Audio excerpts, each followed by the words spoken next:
I take it from your current state that you were unsuccessful, Karga stated, arms crossed and expression stern as she looked over Simon's generally disheveled form and bloody wounds. Simon held back a retort with a practiced smile. She really was like his mother. He stood up straight and took a deep breath, composing the most diplomatic reply that he could. I've communicated the timeline you had set out and impressed upon Zevlor your earnest desire for the refugees to leave as soon as possible, as well as your suggestion that we accompany them, which he seems to favor, Simon continued. But as you will recall, the compensation for my negotiations was to speak with your healer. I really must see her, and soon, lest our condition deteriorate and we find ourselves unable to assist in the removal of the refugees. What condition do you speak of? Karga asked, narrowing her gaze. I'm afraid a diagnosis is part of what we seek, Simon lied. Though it does not appear to be contagious if that is your concern. Otherwise I wouldn't agree to travel with a group of hungry women and children. I do not pretend to know the color of your heart, Karga replied, though you seem to be some sort of politician. I imagine your heart is whatever color it must be to suit the day. First Druid, I'm hurt. I'd rather be thought a devil than a politician, Simon replied. I'm sure every politician would. She frowned, unswayed. Nettie is inside, she stated plainly, gesturing farther into the inner sanctum. Be treated and be on your way. Simon raised a brow at her stiff posture and sour expression. He could tell it wasn't only his presence that caused such a visible reaction. Karga was practically an open book. You don't like her very much, do you? Simon ventured. Is she unskilled? No, but she is Halcin's apprentice, and she's as stubborn as he is. A millstone around my neck, she replied. We shall keep that in mind, First Druid, Simon said, leading the way into the inner sanctum. Karlach and Astarion trailed after him, the former because she had no way of assisting the others with first aid, and the latter because he had no desire to spend another minute around screaming children. The stone walls of the inner sanctum were covered in lichens and moss. The sun only shone in the sanctum once a day, given its geometry. Simon appreciated the alignment of the stones, even with the sun having passed from its precise alignment perhaps an hour or so before. A few elderly wolves padded about, one with milky eyes and a slight droop to his scarred muzzle, growling lowly at their passing. Easy there, big guy, Karlach said, slowly squatting down in front of him and holding a hand out. I reckon I don't smell particularly good, but it's only polite. Another growl left the wolf, though his ears relaxed, if not from Karlach's scent, at least from her gentle tone. Yeah, you're all right, Karlach smiled. I'd give you a scratch, but I burn hotter than the hells. Yeah, rain check, funny, she chuckled, standing. Do you often pretend to have conversations with animals? Astarion asked, raising a brow. Pretend? Karlach asked, blinking. Simon was already farther inside, looking around a large chamber brightly lit with torches, even in midday. Several beds were arrayed there, simple straw spread on top of waist-high stone slabs. A few were occupied, one by one of the defenders of the gate the day before, another by a sleeping wolf with a splint on her leg. Bustling around the space was a lone dwarven woman, her hair bobbed short and her expression stern. I see you. Just give me a moment, she said brusquely, leaning over what seemed to be an empty bed. As she stepped away to retrieve the mortar and pestle she'd been working from, Simon could see the bed occupied by a single exhausted blue jay. Leaning a little closer, he could see that it looked as though something had taken quite a swipe at her. One leg was mangled, and there was dried blood staining her breast feathers. Poor little bugger, Karlach murmured. Don't look like anyone's got it easy now, do they? Indeed, desperate times, Simon nodded, quietly watching the dwarf work. Why so much effort for a snack? Astarion muttered, crossing his arms.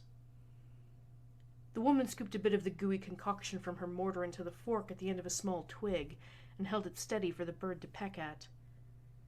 It seemed to have the intended effect. As the mash was consumed, her leg appeared to straighten, though her wings remained spread wide, and she panted in exhaustion. There. It's up to her now. Life or death, the woman said, her tone softening. Now, what can I do for you? I'm looking for Nettie. I hear she's a healer here, Simon began, offering a smile which the woman quickly returned. You found her, though she's not sure what she can do for you, Nettie replied, giving Simon a once-over. Looks like you've had a rough day, but your innards aren't becoming outards, so I'm afraid there's not much I can offer right now. Sorry. Usually we aren't so stingy around here, but with so many in need on our doorstep and with Master Howson gone, I've got to stretch what we've got as far as I can. I understand, ma'am, Simon said. Our cleric is outside helping tend to the injured there as well. You've got a cleric with you, but you still come knocking. Must be serious. Well, let's have a look at you then, Nettie said, gesturing for Simon to lean closer. You do look a bit tired round the eyes. What seems to be the problem? Simon hesitated for a moment, running through dozens of possible ways of trying to delicately phrase their situation, and coming up empty. There is no fine way of putting this, my lady. I have a tadpole in my skull. A tadpole? A mind-flayer tadpole? Nettie asked, her whole body tensing. Well, a frog certainly didn't hop into my eye, Simon muttered to himself. Yes, an illithid tadpole. Myself and my associates. I don't suppose you would be able to assist. It's beyond what either our arcane or divine training has prepared us for. That's quite a serious condition, she said, seemingly at a loss for words. Simon could see her attempting to process what to make of this, her brow furrowed. Come, follow me. I might be able to help, she said, though her tone did little to inspire confidence. She approached one of the chamber walls and touched the circlet she wore with intention. A tiny vibration of the weave later, and the wall slid open, revealing a further room behind. A library of some sort, it seemed. Simon moved to follow her inside, but paused as he noticed himself suddenly rather alone. Are you two coming? I don't think I really belong in a room full of books. Karlak offered a self-deprecating smile as she gestured to the flames currently licking at her skin. Don't worry, just speak up. I'm listening, promise, she grinned. Astarion seemed to be giving a worrying amount of attention to the little injured jay that Nettie had been attending to. Make sure Astarion doesn't eat any of the other patients, Simon chuckled, keeping his voice low. He meant it in jest, of course, but it was a legitimate concern. An infirmary was admittedly a risky place to consume blood, but certainly an easy one. He turned to enter the library, only to find it had apparently been converted into a morgue. A dead drow was laid out on a stone bed, a series of methodical incisions visible on his body. This one had the same problem as you. Attacked us in the woods together with some goblins. Tadpole crawled out of his head soon after, Nettie explained, seeming to search for something on the nearby stone slab table, covered in notes and books and specimen jars. It was clearly not meant for a healer of her height, given how high she had to reach. Whoever this Master Halsin was, he was certainly quite tall. So you brought him back for an autopsy? Brave of you. As I understood, desecrating the bodies of the dead was typically frowned upon in most druidic circles. That was Master Halsin's decision, Nettie said. A pity you got me instead of him. He understands these things. Been studying them. She gestured to the corpse. Still, we have options, she continued, turning to Simon and holding a cutting from a tree he immediately recognized. Kellenvor's kiss. Native to the hills of his ancestral home in the Dale lands, highly toxic to livestock. And to people. It had to be regularly cleared out of the chases of Silver Spring, lest it poison the deer or any horses that might take a nibble, or cause any hunting accidents. First things first. Tell me about your symptoms, Nettie said, taking an oddly defensive stance for someone who had poison in her hand. Have you noticed anything strange happening? The strangest thing seems to be that I'm not displaying symptoms of seromorphosis. I should be hallucinating, losing my hair, bleeding from every orifice, that sort of thing, but... Simon gestured to himself, keeping his motions slow and his hands visible. And how did you pick up the parasite? Halsin was desperate to find where all this was happening. It's why he left those other adventurers, she explained, waving the cutting of briar far too much for Simon's liking. I was infected on a mine flayer ship that kidnapped me. Ma'am, could you please put the briar down? Simon asked, doing his best to keep his tone even, diplomatic. I assure you, it's not necessary. Nettie sighed, shaking her head. Look, you've been straight with me, so I'll be straight with you. You're dangerous. If you transform here, we're all dead, she said, still holding the cutting tightly. I certainly appreciate that fact. Simon nodded, sympathetically though cautiously. But you seem like a good soul. You deserve a chance to save yourself, she said, laying the branch aside to Simon's great relief. Nettie picked up the glass vial next to it, however. This is a vial of wyvern poison. Swear to me that you'll swallow it if you feel any symptoms, Nettie said, holding out the bottle of acrid green fluid. What are you asking of me? One poison or another, just choosing who delivers it? The only treatment I can offer is death. I can let you leave here, leave the grove, if you swear an oath to take the way out I'm offering. So please, swear it, Nettie insisted, desperation writ large on her face. Simon's heart stuttered in his chest at the thought of ending it all. The thought of not going home to Vladimir. Of not even being able to tell him that Papa was very ill and wouldn't be able to stay, but that he loved him so very, very much. And to promise him he'd be a good boy for Mother and for Mr. Storvier. To say his prayers. No, I cannot do that, I'm sorry. There must be another way, Simon insisted. Nettie sighed and raised a hand as if to rub her temple in frustration. I'm sorry too.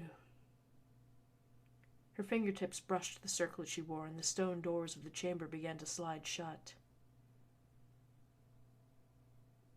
Wait, Simon! Karlak surged forward to catch the sliding stone slab door, but the force seemed to be too much. Though it slowed, she was clearly struggling. Astarion! Go! Get the others! What, all of them? An instinctive surge shot across their connected tadpoles as the sound of spell casting and a flash of heat blazed out from behind the slab. Danger. Help. Pain. Now! She roared, her engines flaring in her chest and fire shooting from her exhaust pipes. Astarion turned and immediately sprinted for the exit. A disapproving, "No running in the inner sanctum," was called after him by that twat of a druid who seemed to spend every breath he drew praising Kagha, as though it would get him into her bed. It was strange to feel his heart beating in his chest as he ran, after so many years of running without one. He felt almost alive. He also felt the echoes of the panic from the tadpole, though it had faded to just an impression in his mind before he even returned to the sunlight. That fear was a much more familiar feeling. Gale! Shadowheart! He yelled, racing past impassive druids lost in prayer, undulating as part of their ritual. Everyone! They need us inside! What's going on? Will asked, standing up rather urgently from his place at the side of one of the tiefling children they'd rescued from the harpy's clutches, bandages still in hand. I don't know, just hurry, Astarion called. As the others neared him for the moment that their pace could hope to match his, they felt the momentary distress call of the worm. Now. Then silence in their minds again. I said no running. Piss off! Shadowheart yelled back over her shoulder. Kindly! Gale spat as he raced by. Karlak grit her teeth as her fire mingled with the flaming sphere Nettie commanded from within the safety of the healing chamber. Though Nettie's fire didn't burn as hot, it still burned foreign and hostile against Karlak's infernal flame. Is that all you've got, you traitorous bitch? Karlak snarled, her biceps straining to keep the door open. I'm gonna be a lot harder to kill than a wounded man. Heal my ass! I'm sorry, but I've got to protect me and mine, Nettie yelled back, directing the orb to ram into Karlak's buckling knees again. You're doing the same, and I understand that. I'm sorry. Fuck you and fuck your grove. I swear to the gods and all the fat little nieces and nephews I will wring your neck as soon as I'm in there. We all came here for help, and this is how we're treated. You lot are all infected with mind flayer tadpoles. It's too dangerous to have you here, both for us and the refugees. Please, I'm helping the only way I can, letting nature take its course. The hell's with that? I want to live! Karlak screamed, her eyes welling with tears of rage and loss, steam rising from her cheeks as they attempted to fall. She sensed the cavalry coming at full tilt, heard the drawing of bows and staves and maces. She tore her focus from the scene in the room beyond, from where Nettie stood in front of Simon's prone form, just long enough to see Astarion leap, kicking off from the wall and her leather-clad shoulder to vault over the door slab in a maneuver that must have frustrated town guards and sentries to no end back in Baldur's Gate.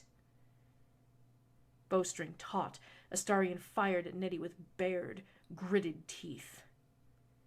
Nettie cried out in surprise at the strike, and the sphere flared bright before crumbling into nothingness.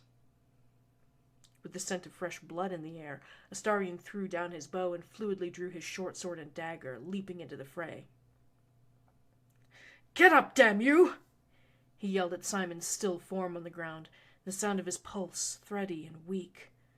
Far too much of his blood was outside of his body, soaking into his scorched robes and forming a tacky black crust over his burned skin.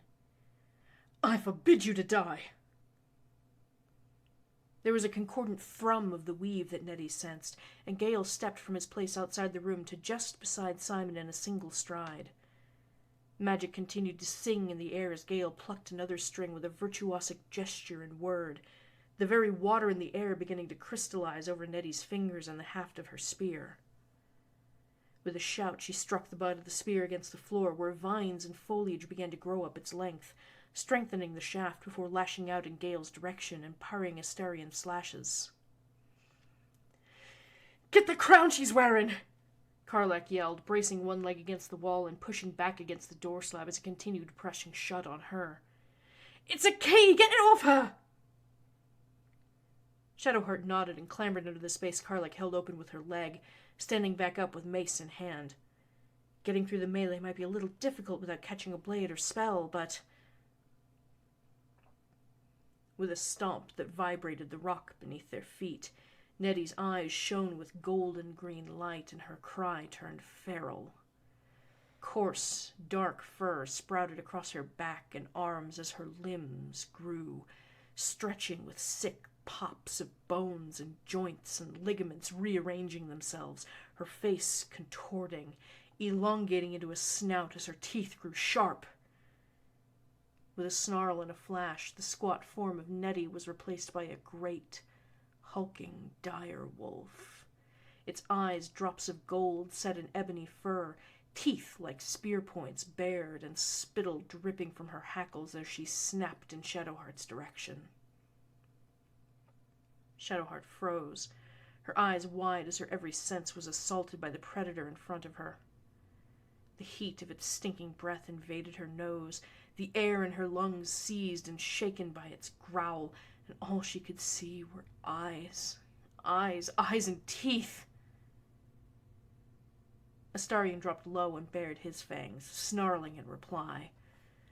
All at once he was upon the wolf, digging his short sword into its rib cage as a handhold more than anything, and biting viciously into its thick-furred neck in a predatory display of dominance, trading bites and slashes and animalistic growls and hisses with the beast. Will came over the struggling slab of stone that was a door, rapier in hand and a shimmering rime of eldritch armor encrusting his form. "Not how I planned my time in this grove to go," he said, mournfully, skirting around the jumble of limbs and fur and claws and gnashing teeth that was Astarion and Nettie, neither predator willing to surrender the momentary scrap to the other. His rapier lanced into the wolf's flank, flecks of ruby flung from its tip as he withdrew. Will raised his free hand, calling those droplets into his grasp as a dark wave of sickly green energy gathered in his palm. Gale recognized warlock magic, of course, the way that a master blacksmith recognizes a skilled counterfeit. How Astarion recognized the scams and sleight of hand that the tiefling children were attempting outside. A pale imitation of what could be, and a purely transactional expression of magic. None of the celebration, the conviviality that even sorcerers had with the weave, only seeking a profit for both the warlock and their patron. But as Will called forth one of the few spells that had been granted to him, Gale felt something else. A deep thrum, a harmonizing note, building into a dizzying array of silvery, whistling overtones. And it was coming from Simon. His half-lidded eyes sparked with something not quite arcane, something more than eldritch for a moment, and the weave held its breath in anticipation of his cue. "My lord. My lord." Simon rasped, his chest stilling and his fingers falling limp from where he had twined two threads of fate together. Will's eyes widened as his spell burst forth before he could finish pronouncing the incantation, and a riot of dark tendrils lashed out. But not only tendrils as Will had expected. Eyes, teeth, acidic saliva, and the tremble of gravity drawing everything into what, for one horrible moment, Will realized was a mouth in his palm. "What in the hells?" he gasped, struggling to hold what was no longer a familiar power. The darkness broke as Will released the spell. He felt an uneasiness writhe in his core, and a sense of fear from the tadpole as a foreign sensation rode up his spine.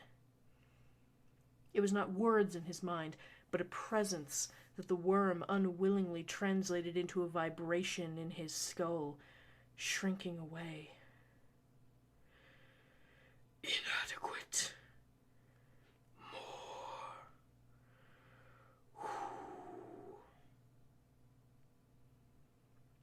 That was not who it should be. A devil was tricky, slippery, but comprehensible. This was alien and hungry. "Focus!" Lae'zel snapped, her sword steel flashing in the low light of the room like a dazzling sunbeam, and shaking Will from his momentary sense of existential dread. He lunged forward into that space, which still carried a forbidding cold, and struck again in sync with her great sword.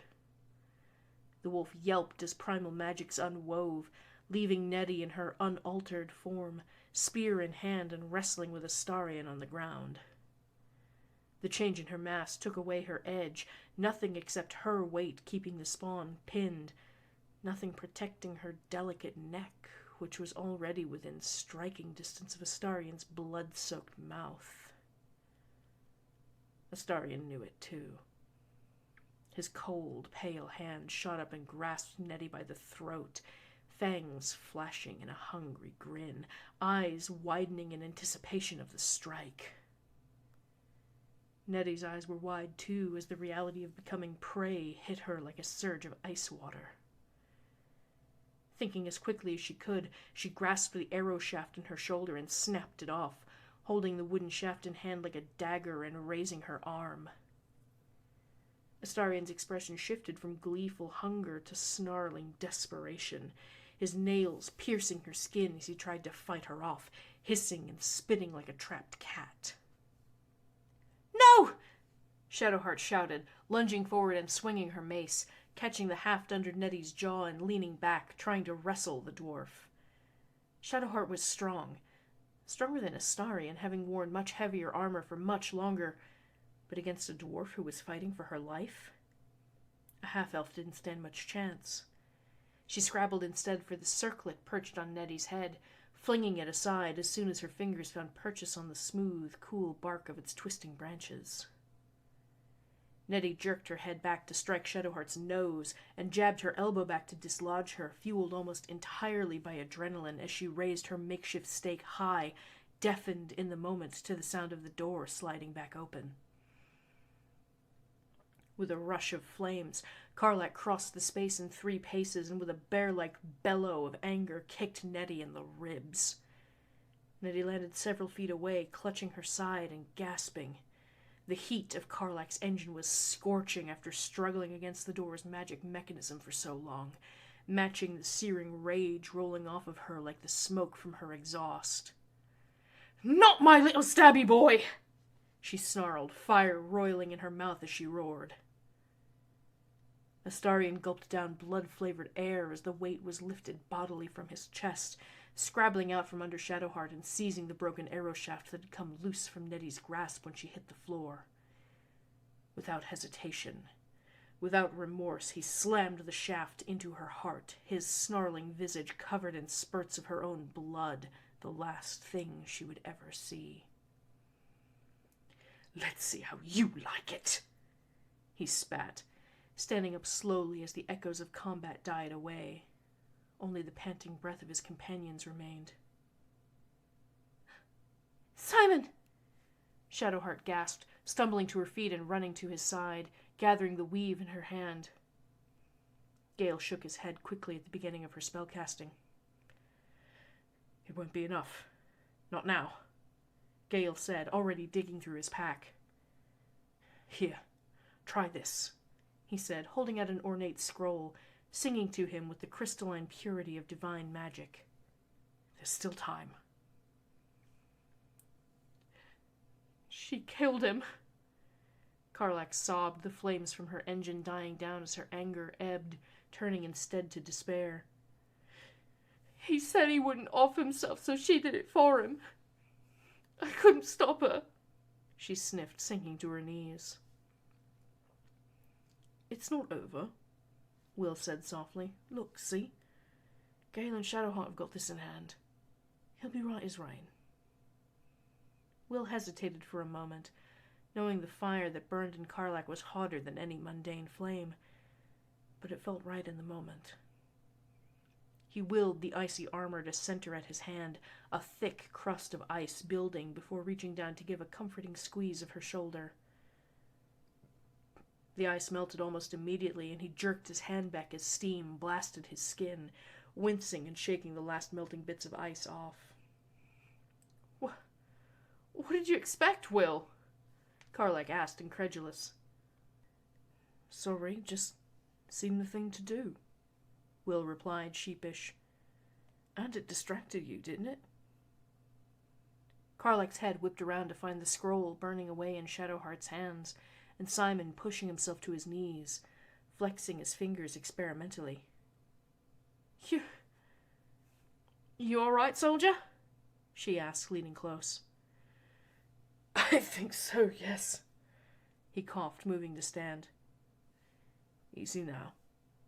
Death is a rough journey in either direction," Gale smiled, offering a hand. Simon accepted it gratefully and eased himself to his feet, quickly scanning the scene before him. "Oh my lord, Astarion!"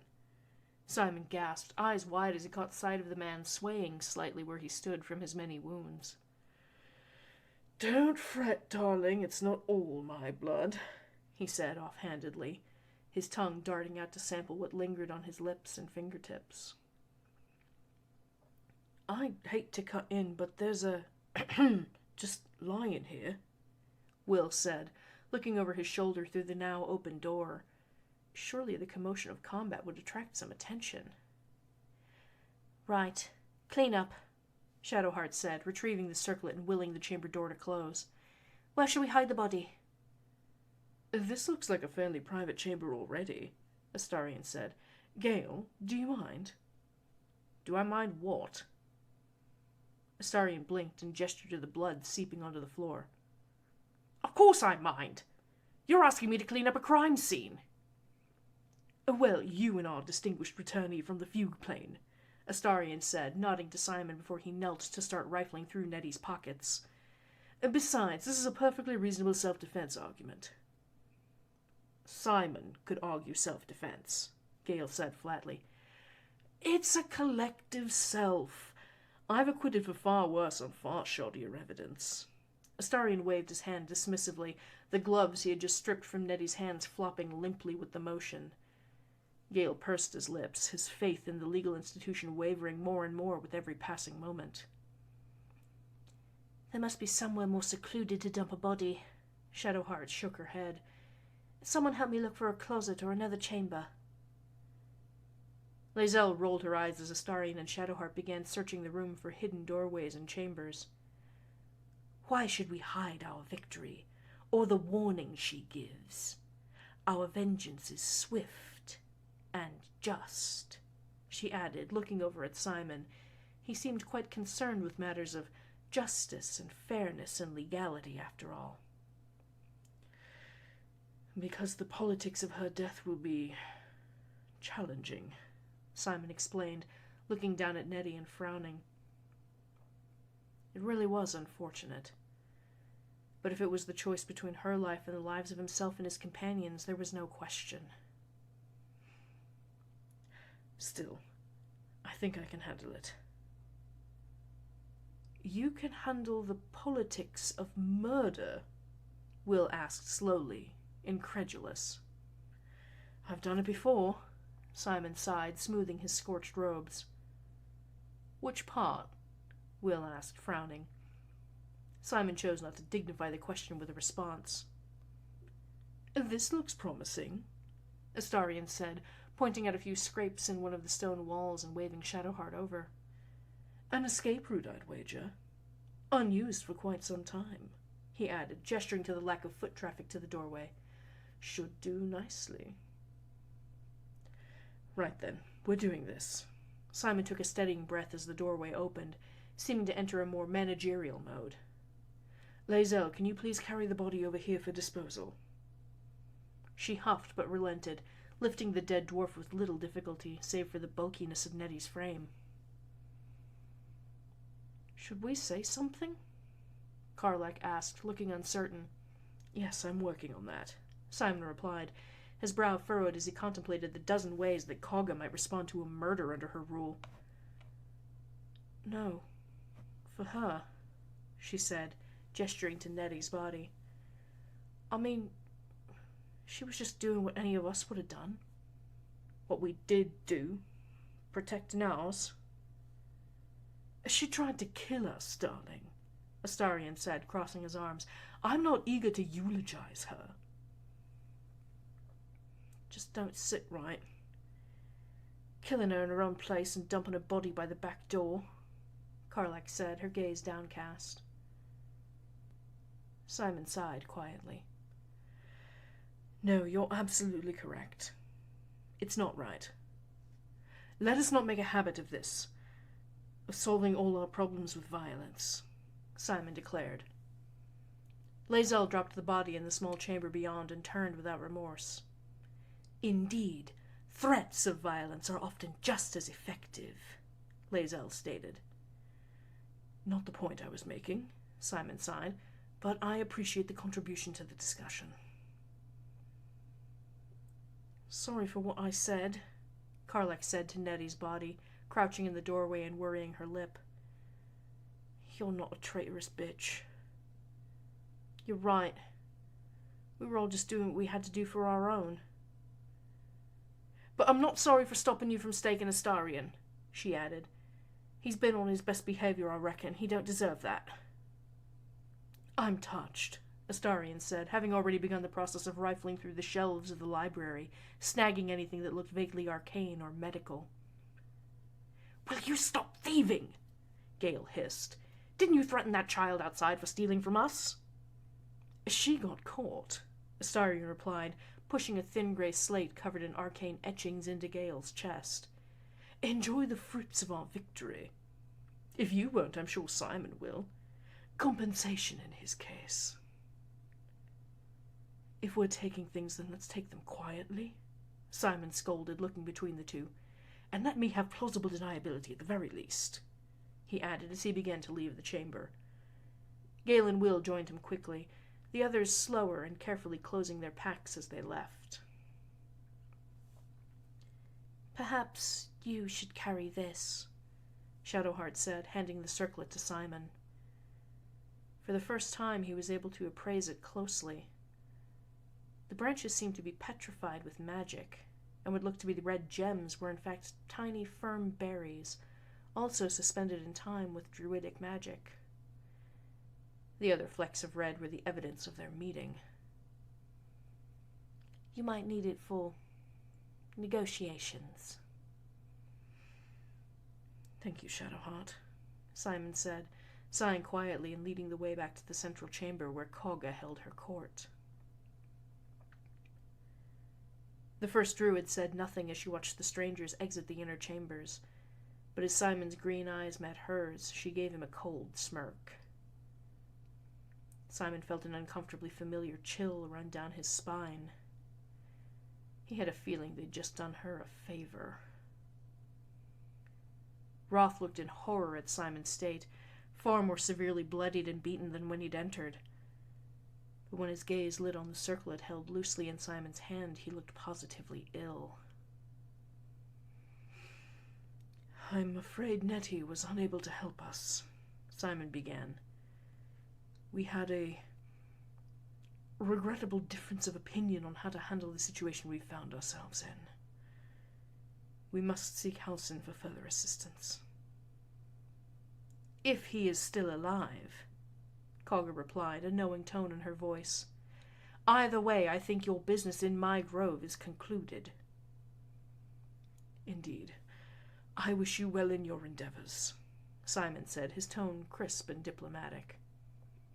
See to it that I don't have to have a regrettable difference of opinion with Zevlor, Kogha said in a tone that reminded Simon entirely too much of his mother. He narrowed his gaze, his fingers twitching slightly against the circlet as he felt along the threads of the weave, picking out the weft of fear and self-doubt lurking beneath her words. A woman who didn't have the nerve to do things herself, or the talent to manipulate others to do it for her. All she had were her threats. You won't,